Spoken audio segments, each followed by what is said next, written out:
갈릴리 해변에 다니시다가 두 형제 곧 베드로라는 시몬과 그의 형제 안드레가 바다에 그물을 던지는 것을 보시니 그들은 어부라. 말씀하시되 나를 따라오라. 내가 너희를 사람을 낚는 어부가 되게 하리라 하시니 그들이 곧 그물을 버려두고 예수를 따르니라. 내용은 굉장히 간단해요. 간단하고 굉장히 한편으로는 또 당돌하죠. 당돌한데 참고로 여러분, 이 제가 이렇게 그 마태, 마가, 누가, 요한복음 네 가지를 놓고 봤었을 때 이 만남은 그냥 본문의 형식을 봐서는 마태, 마가가 한 번이었던 것 같고, 그 다음에 누가가 한 번이었던 것 같고, 요한이 한 번이었던 것 같아요. 그래서 세 번의 어떤 팩트를 기록한 게 아닌가 저는 이렇게 보는 입장이에요. 그러니까 기록사로 보면 최종적으로 베드로가 주님의 제자의 자리로 고백을 하고 항복한 자리는 누가복음 5장에 나옵니다. 그물을 오른쪽에 던졌을 때 155마리 이 생선이 고기가 낚아지죠. 그 자리에서 베드로가 무릎을 꿇고 주님의 제자로 공식적으로 나서는 자리인데 그게 세 번째 자리예요. 첫 번째 자리가 아니고. 근데 오늘 자리가 두 번째가 됐건 세 번째가 됐건 팩트가 굉장히 스토리 내용이 굉장히 담백하고 아주 간단해. 그냥 예수님의 말 한마디 그냥 바로 모든 건 제껴두고 그냥 주님 따르는 걸 이렇게 표현을 해놨습니다. 이 표현 속에서 주는 이제 메시지를 가야 되는데 첫 번째는 앞에 18절 열어봐요. 18절.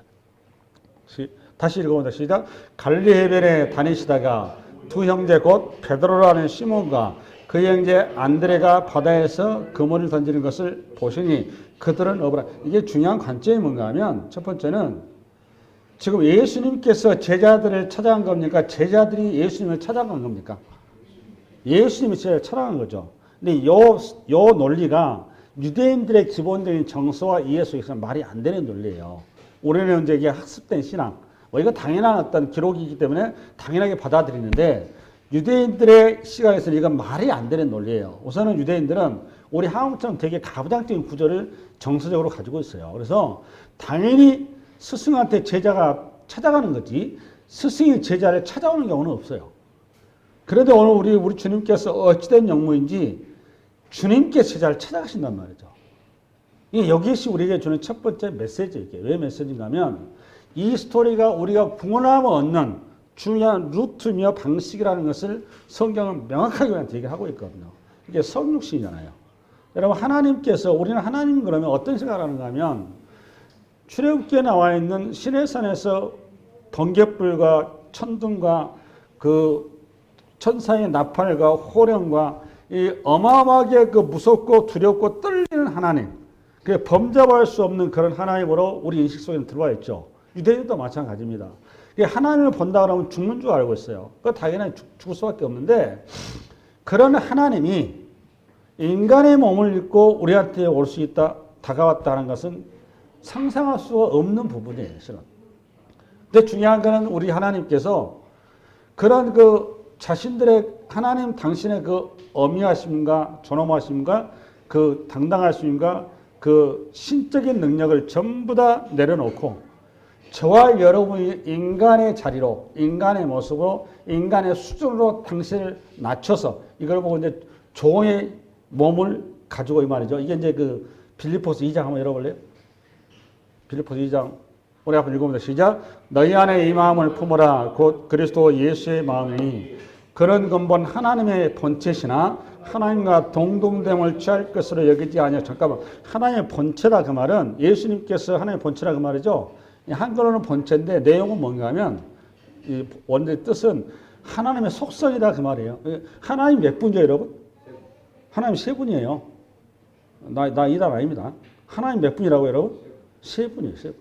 세 분인데 영광과 능력과 존귀와 그분의 모든 신적 신격이 동일하다 그 말이에요. 그걸 이제 쓴 거예요.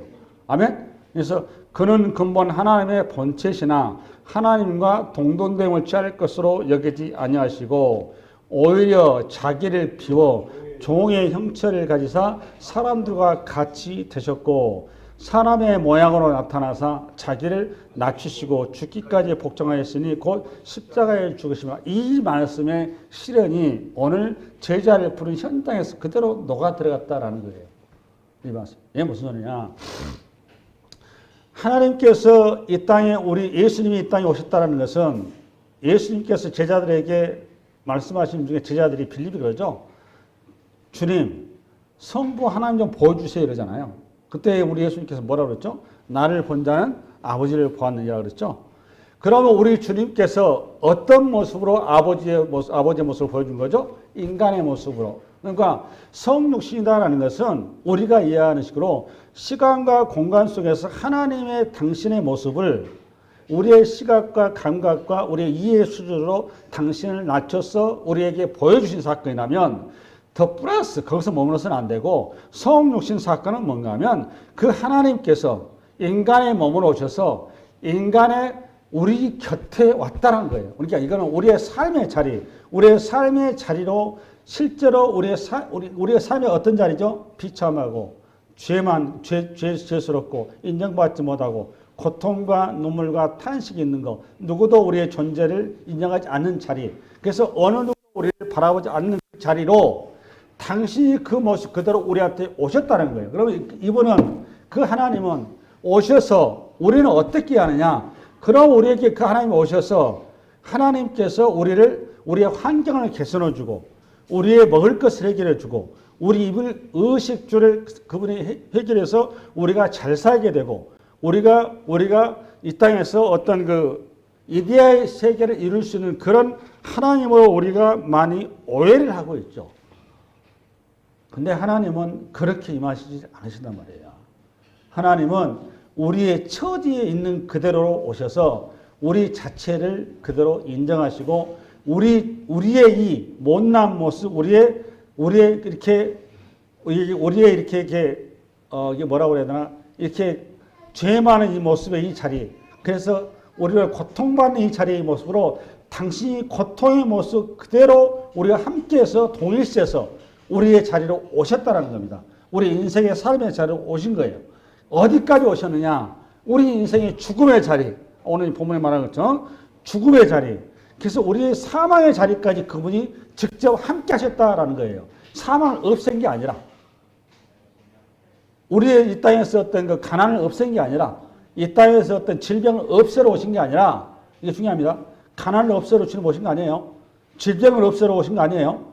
이 땅에 죽음을 없애러 오신 게 아니란 말이에요. 이 땅에 가난을 오시고 이 땅에 뭘 오시고 질병으로 오시고 이 땅에 죽음으로 자리까지 그분이 이렇게 오셨다라는 것이 성육신 사건이다라는 거예요. 지금 그 얘기를 하려고 하는 거예요. 할렐루야? 내 말이 이해 가십니까? 네. 이제 이 본문을 읽다가 제가 예화가 어떤 예화가 좋을까 궁금해 생각하는데 어제 잠깐 말씀드렸는데 제가 기억은 안 나요. TV를 보다가 이태석 신부라고 그 영화가 있어. 그분이 톰즈인가? 뭐 하여간 그 영화가 있는데 그분이 거기에 나오는 내용인데 이분이 46살에 암으로 결국 이제 소천하시더라고요. 이분이 의대를 나오셨는데 신부가 됐어요. 집안 자체 카톨릭 집안이에요. 신부가 돼가지고 이제 수단으로 이제 그 신부의 자리로 갔는데 갈 때는 마음은 수단이 그 내재로 인해서 나라가 사분오열되고 가정이 파괴가 되고 또 그 기본적으로 나라가 또 이렇게 가난한데 전쟁까지 났으니 얼마나 힘들겠습니까? 본인이 거기서 할 수 있는 거는 딱 눈에 들어온 게 가난을 해결하기 위해서 어떤 구제를 위해서 어떤 식량 문제를 해결하고 그다음에 물 문제를 해결해주고 그다음에 병원을 지어서 치료해주고 그것이 구제라고 생각을 하고 가서 열심히 그 일을 하다가 문득 자신의 주변에 있는 그분들이 자기와 동질감이 되지 않다는 것을 깨닫게 됐다는 거예요. 그러면서 그에게 오는 진정한 구제가 무엇일까라고 스스로에게 반문을 했는데 구제라고 하는 것은 없는 것을 식량을 문제를 해결해주고 물 문제를 해결해주고 질병을 치료해주는 것이 구제가 아니라 그분들의 삶의 자리로 가서 그분들과 함께하는 것이 구제라는 것을 깨달았다는 거예요. 진정한 구제는 뭐냐? 그들과 함께하는 것이었다는 것을 구제라고 명언을 하더라고. 명언을 TV에서 그러면서 그 스토리가 쭉 나오더라고요. 나오는데 바로 그 얘기하는 거예요. 주님께서 오늘 제자를 부르신 자리가 우리 주님께서 지금 오늘 제자를 부른 현장이 오늘 우리를 부른 현장이란 말이죠. 우리의 자리에, 우리의 아픔의 자리에, 우리의 삶의 노정에 그대로 숨어 들어오셔서 우리의 삶을 그대로 받아들이고, 중요한 것은 오늘 수단에 가서 이태석 신부가 그 수단의 아프리카 그 백성들에게 태도가 뭐였는가 하면 당신들은 대접받기에 합당한 존재입니다라는 것을 인식시키고 증명하는 데 목적이 있었다 그 말이에요. 당신들은 존귀한 존중받아야 될 자리라는 것을 그들에게 증명해 보이는 것으로서의 함께함이었다 그 말이죠. 당신들은 사랑받기에 합당한 하나님의 복된 인생이라는 것을 드러내고 그거를 그들과 함께 공유되어질 수 있는 이해의 자리로 함께함이었다 그 말이에요. 할렐루야. 그러니까 예수님께서 지금 우리 가운데 오신 사건은 복음서를 쭉 봐보세요. 예수님 신이시잖아요. 인간이기 전에. 그러면 여러분 나 같으면 주님께서 뭐 죽은 자 나사를 이렇게 뻔히 일으키신 분이란 말이에요. 그럼 거기 가서 우리 주님께서 나사라 일어서라 해서 그냥 한마디 그냥 머리 가지도 않고 말씀하시고 끝내버려도 돼요. 근데 우리 주님의 그 이 수들을 쭉 보면 어떻게 하십니까? 직접 본인이 어디를 가요? 그 나사로의 무덤까지 가세요. 우리 주님 나사로의 무덤까지 갈 필요가 있을까요? 없을까요? 전혀 갈 필요도 없어요. 그냥 한마디 하면 끝나는 거예요. 그냥 누구야 마르다 마리아한테 소식 듣기도 전에 누구 찾았었을 때 신부를 끌고 왔었을 때 그래? 나사로 일어나 그럼 끝나는 거예요. 그렇죠? 그런데 우리 주님께서 굳이 또 그 시간 벌려서 그 죽기까지 기다렸다가 그냥 거기 찾아가가지고 죽은 현장을 보면서 우리 주님 뭐라고 그러셨나요? 눈물을 흘리시잖아요. 눈물을. 그게 우리의 자리로 들어오신 사건이란 말이에요. 그뿐만 아니니까 우리 예수님께서 생각 중에 이해 안 가는 행동이 뭐였냐 하면 메시아가 도저히 해서는 안 될 행동을 한 게 뭔가 하면 세리들과 창기들하고 같이 식탁교제를 한다는 거예요. 이거 말이 안 되는 거거든요. 레이기 법전에 의하면 이건 말도 안 되는 행위입니다. 이거는. 일반 그 메시아가 아니라도 유대 정통 신앙의 기본 스탠다드만 있어도 그건 있을 수 없는 거예요. 사실 그는. 그럼에도 불구하고 우리 주님께서 세리와 창기들의 같이 밥상을 같이 나눴다니까요. 그 말이 무슨 말이죠? 나는 당신들과 같은 사람입니다. 그 말이에요. 지금 그 얘기를 하는 거예요. 그 얘기를.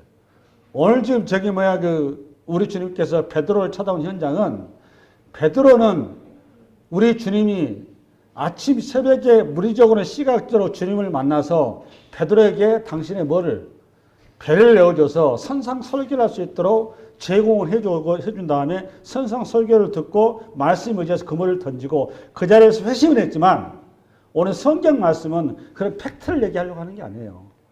그 베드로를 우리 주님은 어디서부터 만나고 있었는가 하면 1차적으로는 베드로가 그물질하기 시작하는 그 전날 밤부터 베드로의 그 자리에 순간순간에 계속 동행했었다라는 거예요. 그게 성경 얘기란 말이에요.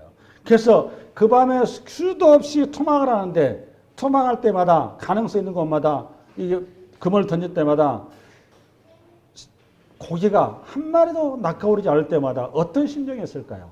자기의 그 그물질에 의해서 자기 가족들의 생계가 걸려있고 그 다음날 그 가족들이 굶느냐 배불리 먹느냐 결정하는 그 결정이 자기의 그 밤에 그물질에 걸려있는데 어찌 되냐면 그날따라 그물 던지기만 하면 예전에는 그렇게 그 고기가 그래도 한 마리가 나왔는데 그날따라 이 고기가 계속 그물을 피해 나가 버리더라는 거예요. 그 절망과 그 속상함과 그 정말 허무함과 밤을 새면서 힘대로 지칠 때 얼마나 힘들겠다 그 말이에요. 그러면 여러분 그 자리에서 여러분 하나님을 여러분 찾을 수 있을까요? 원망 아닌 원망을 했겠죠. 어떻게 나한테 이럴 수가 있겠습니까? 근데 그 원망의 자리에 그 허망의 자리에 그 실망의 자리에 주님께서 그 자리에 계셨다라는 거예요. 그냥 그 결과에 계신 게 아니라. 오케이? 더 중요한 거는 우리 주님께서 인류 역사를 뛰어넘어 2000년 전에 골고다의 십자가에 지는 그 자리에서부터 한 번도 우리의 인생사 속에 그분이 스쳐 지나가는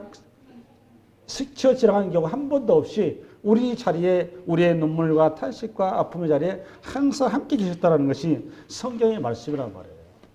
할렐루야. 첫 번째 우리에게 주는 메시지는 하나님은 우리를 대접하기 위해서 우리를 어떻게 하기 위해서? 대접하기 위해서, 우리를 존중하기 위해서, 우리를 사랑받는 자로 우리를 세우기 위해서 그분이 당신을 낮춰서 우리의 삶의 자리로 환경을 개선하는 게 아니라 우리의 삶의 자리를 그대로 받아들여서 그 자리에 당신이 우리의 모습으로 오셨다는 거예요.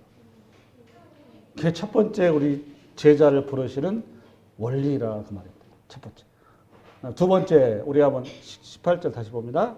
시작. 갈릴리해변에 다니시다가 두 형제 곧 베드로라는 시몬과 그의 형제 안드레가 바다에 그물을 던지는 것을 보시니 그들은 어부라 말씀하시되 나를 따라오라 내가 너희를 사람을 낚는 어부가 되게 하리라 하신 요거 이제 그 18, 19절에 좀 특이한 게 뭔가 하면 여러분들이 마태만 보고 계시니까 이게 특이하지 않게 느껴지는데 이 본문을 가만히 보면 뭔가 하면 지금 베드로랄지 누가 안드레인가? 이 두 사람이 지금 갈릴리 바닷가에서 그물질하니까 이 사람 직업이 뭐예요? 보니까 직업은 어부죠, 어부. 이 어부라는 사실을 굳이 그들을 어부라는 사실, 어부라고 이렇게 표현할 필요가 있어요, 없어요? 안 해도 알 수 있는 거잖아요. 안 해도 알 수 있는데 마태가 굳이 그들은 어부라는 그들의 직업을 다시 한번 명시한단 말이죠. 요 의도가 있어요, 의도가. 요 표현은 마태하고 마가만 돼 있어요. 누가는 이런 표현을 안 쓴단 말이에요. 또 요한도 이런 표현을 쓴다, 안 쓴다? 안 써요. 제자들의 리스트 쭉 나오면서 누구만 이렇게 써놨다? 마태와 마가만 써놨는데 이들은 왜 이렇게 써놨느냐? 이들의 대상이 누구라고요? 유대인. 유대인들에게 있어서 어부가 갖는 그들이 갖는 이미지, 어부가 갖는 그 뜻을 구약적인 배경에서 가지고 있기 때문에 어부라는 표현을 썼을 때 유대인들이 딱 받아들인단 말이에요. 그 이해 때문에 어부를 써놓은 거란 말이에요. 그 어부가 무슨 뜻이냐 우리 한번 가는데 그 에스겔서를 잠깐 가봐요. 에스겔서 한번 봐볼까요? 네, 12장 에스겔서 12 앞으로 가볼래? 어부가 갖는 이미지를 찾아야 됩니다. 시작. 내가 또 내 그물을 그의 위에 치고 내 올무에 걸리게 하여 그를 끌고 갈대아 땅 바벨론에 이르리니 그가 거기에서 죽으려니와 그 땅을 그러니까 에스겔서인데 에스겔 12장 보면 유대 심판에 관한 거예요. 유대인들 심판에 관한 유대인들이 어디에 포로로 가죠? 바벨론. 그죠? 바벨론 포로로 끌려가는 그 내용을 이 그물 그러니까 업이라는 형태의 그 언어를 사용해서 지금 써놓은 거죠. 심판을 받는 내용을 써놓은 건데 여기서 이제 에스겔서를 딱 보니까 뭐에 보니까 그러니까 그물이라 할지 어부라 할지 전부 다 어떤 이미지를 갖는 거예요? 심판의 이미지를 갖는 거죠. 하나님의 심판. 네. 똑같은 개념으로 하박국을 한번 가보죠. 하박국 썼을 거예요. 한번 읽어볼까요? 시작. 주께서 어째 사람을 바다에 고기 같게 하시며 다스리는 자 없는 벌레 같게 하시니까 그러니까 사람을 고기로 지금 비유했죠. 이 하박국 여러 하박국 너무너무 잘하시잖아요. 하박국 선지자. 그 다음에 그가 낚시로 모두 낚으며 그물로 잡으며 투망으로 모으고 여기서 그가 누군지 아세요? 바벨론을 얘기하는 겁니다. 바벨론. 하박국 선지자가 여러분 바벨론 이제 포로로 그 잡혀가기 이전에 쓴 우리 로마서의 그 믿음 오직 의인은 믿음으로 말미암아 살리라는 그 배경 밑밥을 제공해 주는 그 선지서예요. 하박국 오직 의인은 믿음으로 말미암아 살리라는 그 메시지가 여기서 나오죠. 그가 낚시로 모두 낚으며 그물로 잡으며 투망으로 모으고 그리고는 기뻐하고 즐거워하여 그물에 제사하며 투망 앞에 분향하오니 이는 그것을 힘입어 소득이 풍부하고 먹을 것이 풍성하게 됨이니이다. 그가 그물을 떨고는 계속하여 여러 나라를 무자비하게 멸망시키는 것이 옳으니까 뭐 이것만 하박국, 에스겔, 에레미야 그다음에 그 아모스 선지서들마다 그물과 이 어부라는 표현이 나오면 전부 다 뭐에 대한 이미지다? 심판. 결정적으로 이거를 마태가 너무너무 잘 알죠. 그러니까 오늘 대상이 유대인이기 때문에 그 개념을 가지고 제자를 지금 부르고 있는 것을 얘기하는 거란 말이에요. 여기 아주 선명히 나타나는 게 마태복음의 본인의 저서에서 나와요. 천국 비유. 마태복음 13장에 PPT라고. 이제 종합 정리해서 선지서를 정리해 놓은 거예요. 그물 비유가 나온다고. 앞으로부터 시작. 또 천국은 마치 바다에 치고 각종 물건을 모으는 그물과 같으니 그물에 가득함에 물가로 끌어내고 앉아서 좋은 것은 그릇에 담고 못된 것은 내버리느니라. 나왔죠? 그 다음 계속 세상 끝에도 이러하리라. 천사들이 와서 의 중에서 악인을 갈라내어 풀무불에 던져 넣으니 거기서 울며 이래가리라. 소위 말하면 마태복음 13장은 천국 비유예요. 하나님 나라 비유에 대해서 지금 뭐가 등장했어요? 보니까 그물 비유가 등장한 거란 말이에요. 그냥 그물이라는 단어, 어부라는 단어를 듣는 유대인들은 맨 먼저 무슨 단어를 생각한다고 여러분? 무슨 단어? 그렇습니다. 심판.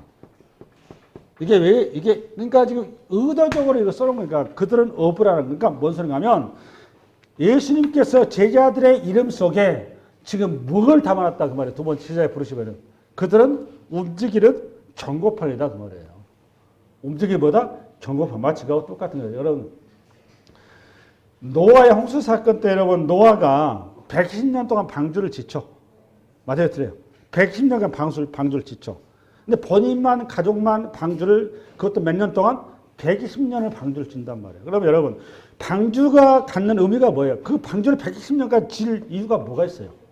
하나님께서 명령해버리면 그냥 없는 것도, 아니, 물고기 두 마리인가?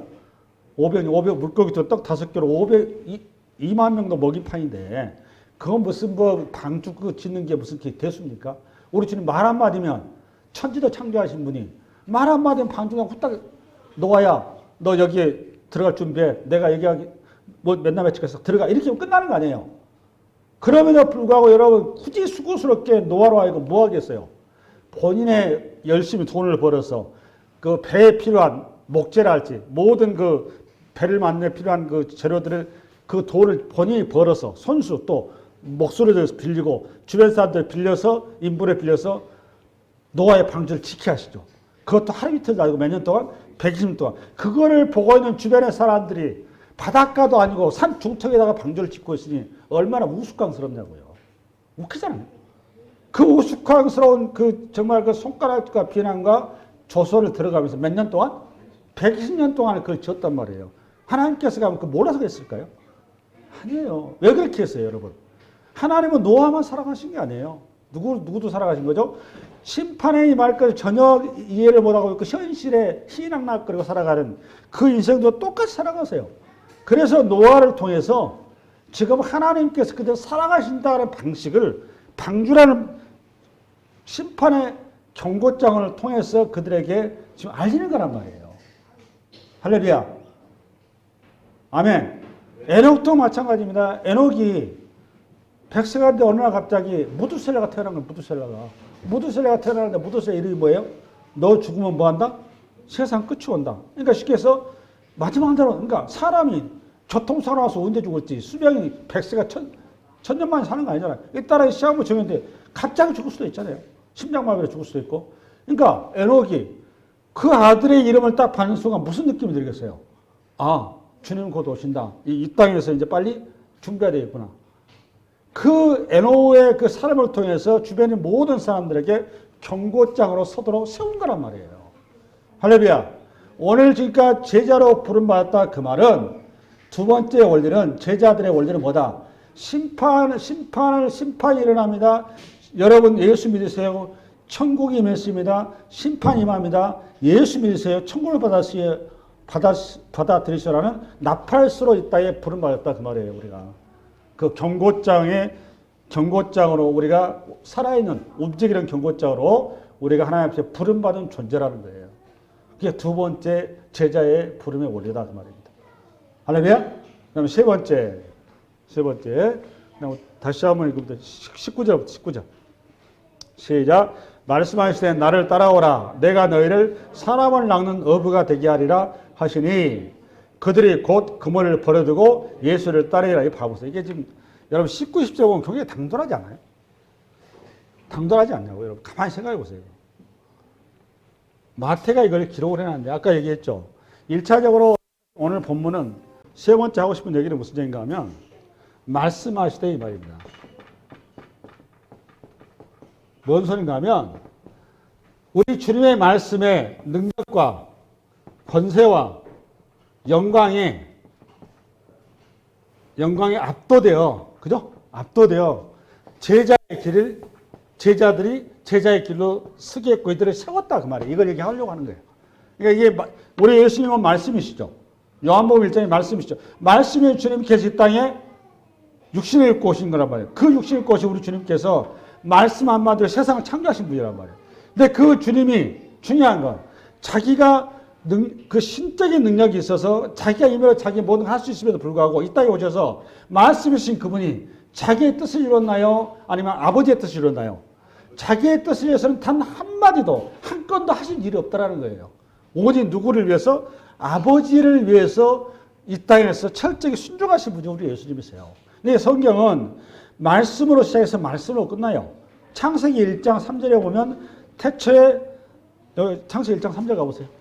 하나님이 이르시되 빛이 있으라 하시니 빛이 있었고 계속 이르시되 하면서 7일 동안 창조가 일어나죠. 그러니까 말씀하시되 이르시되 같은 말이란 말이에요. 이르시되 말씀하시되 이 말씀하시대로 시작하시는 게 말씀으로 창조가 이루어지고 말씀으로 모든 것을 이루시죠. 그러면 창세기뿐만 계시의 마지막 22장 20절 우리 한번 읽겠습니다. 시작. 이것들을 정언하시니가 이르시되 내가 진실로 속히 오리라 하시거늘 아멘 주 예수여 오시옵소서. 이르시되 나오죠. 말씀하시되 같은 말이죠. 성경은 계속 말씀하시되죠. 우리 예수님께서도 말씀으로 이적을 일으키시죠. 맞죠? 우리 여러분 구약에도 우리 출애굽하고 있지만 주님께서도 우리 주님께서 모세에게 말씀하시잖아요. 말씀하시면 홍해를 가르치잖아요. 말씀하심으로 반석에서 뭐가 나와요? 물이 나오잖아요. 말씀하심으로 여러분 말씀하심으로 아말렉이 물리쳐지고 말씀하심으로 만나 매출하게 내리시잖아요. 할렐루야. 아멘. 말씀하심으로 모두를 하신다면 이 말씀의 능력이 제자들에게 만들어갔다 그 말이에요. 할렐루야. 다시 한번 여러분 제자를 불렀으면 상식적으로 최소한 내 주변에 있는 거 좋은 일이다 하고 뭔가 주변에 나름대로 이렇게 마무리를 하고 그러고 따라가야 정상 아니에요? 지금 그런 내용이 생략이 됐어요? 안 됐어요? 딱 생략이 돼버렸죠. 이게 의도적인 거라고 그래요. 굉장히. 집에 가서 최소한도 자기 주변 통장도 좀 이렇게 비밀번호도 가르쳐 주고 마누라한테 이렇게 여기 통장에 있으니 나 지금 떠나니 해라. 또 뭐 집안에 뭐 여러 가지 또 집문서도 내가 가지고 맡겨놓고 뭐 이런 뭐가 있어야 될 거 아니냐고. 이것저것 없이 무조건 다 때려치고 뭐고 그냥 제가 다 나눠버려 후딱 따라갔습니다. 이렇게 써놨단 말이에요. 그 이유가 지금 뭐겠냐 그 말이에요. 할렐루야. 근데 여러분 실제로 여러분 저거 뭐 그물에 다 버렸나요? 저 베드로가 버렸어요 안 버렸어요? 버렸어요 안 버렸어요? 네?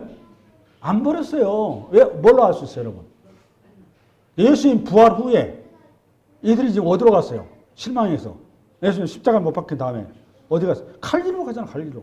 갈리로 가지고 모였어요 얘들. 다시 뭐 그물질 버렸어요 안 버렸어요? 안 버렸어. 그럼 이거 거짓말스러운 거예요? 아니란 말이에요. 이 표현 속에 우리한테 좀 메시지가 있어 그렇단 말이에요.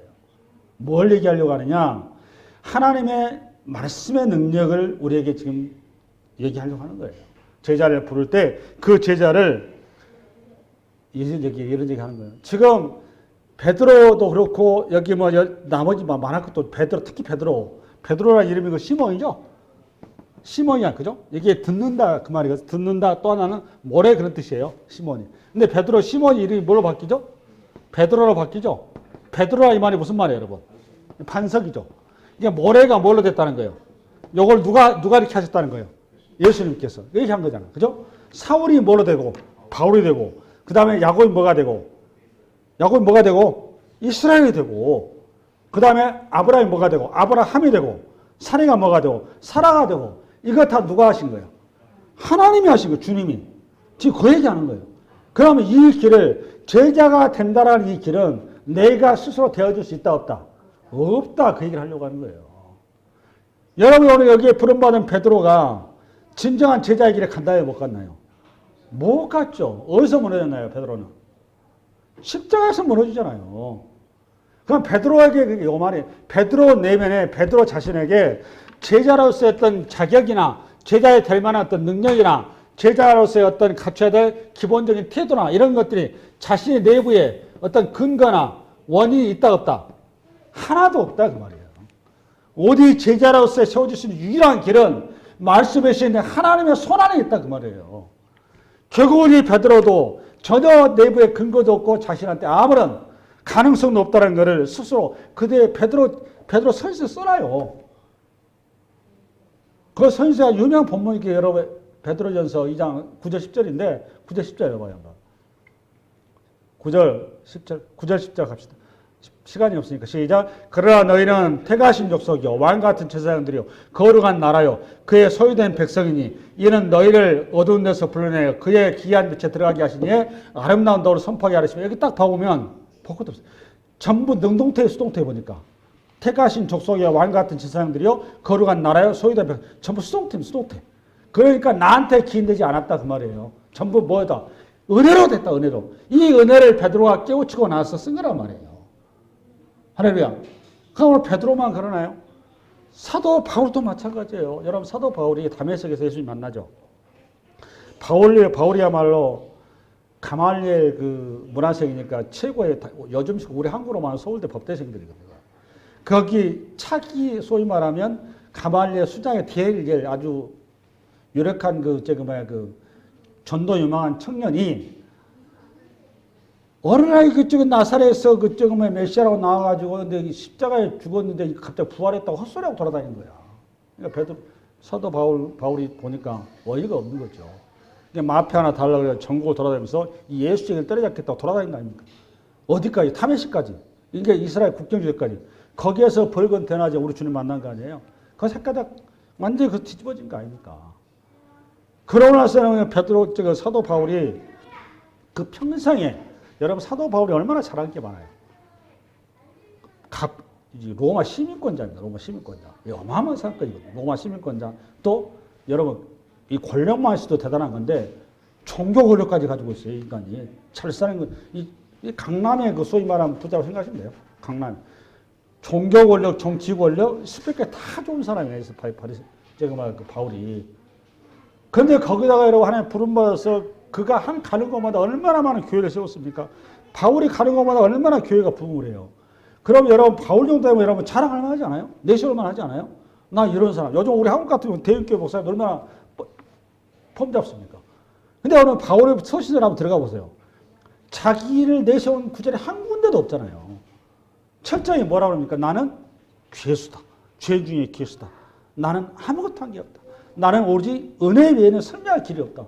그 써놓은 게 로마서고. 그 대표적인 작품인 디모데후서 1장 12절 여러분. 요거 끄고 마무리합시다. 시작. 12절. 시작. 나를 능하게 하신 그리스도 예수 우리 주께 내가 감사함은 나를 충성되이 여겨 내게 직분을 맡기시니 내가 전에는 비방자요 박해자요 폭행자였으나 도리어 긍휼을 입은 것은 내가 믿지 아니할 때에 알지 못하였고 행하였으므로 이게 고백하잖아요. 자기 지난 날에 예수 모르고 설치고 돌아다녔을 때 얼마나 그게 어리석은 짓이었는지 철저하게 자기가 목회를 하면서 그거를 반성하면서 목회한 자잖아요. 14절 우리 주의 은혜가 그리스도 예수 안에 있는 믿음과 사랑과 함께 넘치도록 풍성하였도다. 믿보다 모든 사람이 받을 만한 이 말이여 그리스도 예수께서 죄인을 구원하시려고 세상에 임하셨다 하였도다. 죄인 중에 나는 죄수니라. 할렐루야. 그 다음 16절 그러나 내가 긍휼을 입은 까닭 이게 중요한 겁니다. 뭘 입은 까닭에?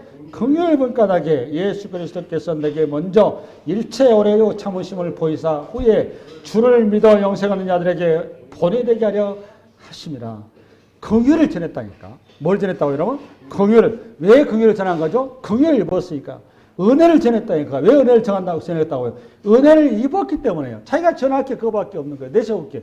나는 내세울 게 긍휼 입은 거, 은혜 받은 거, 사랑받은 것밖에 없더라 그 말이에요. 오늘 제자의 부르심의 세 번째 원리는 예수 그리스도의 은혜로만이 말씀의 능력으로만이 우리가 제자 자리에 서는 것이고 나에게 어떤 근거나 원인과 이유가 제자로서의 자격도 조건도 그 어떤 것도 없다라는 거예요. 오직 은혜요, 긍휼이요, 자비요, 사랑만이 나에게 있을 뿐이다라는 거예요. 그게 제자로 부름의 원리의 세 번째 원리다. 이 세 가지 원리가 이 한 주간 여러분의 삶에서 녹아나는 은혜가 있기 바랍니다. 수고하셨습니다.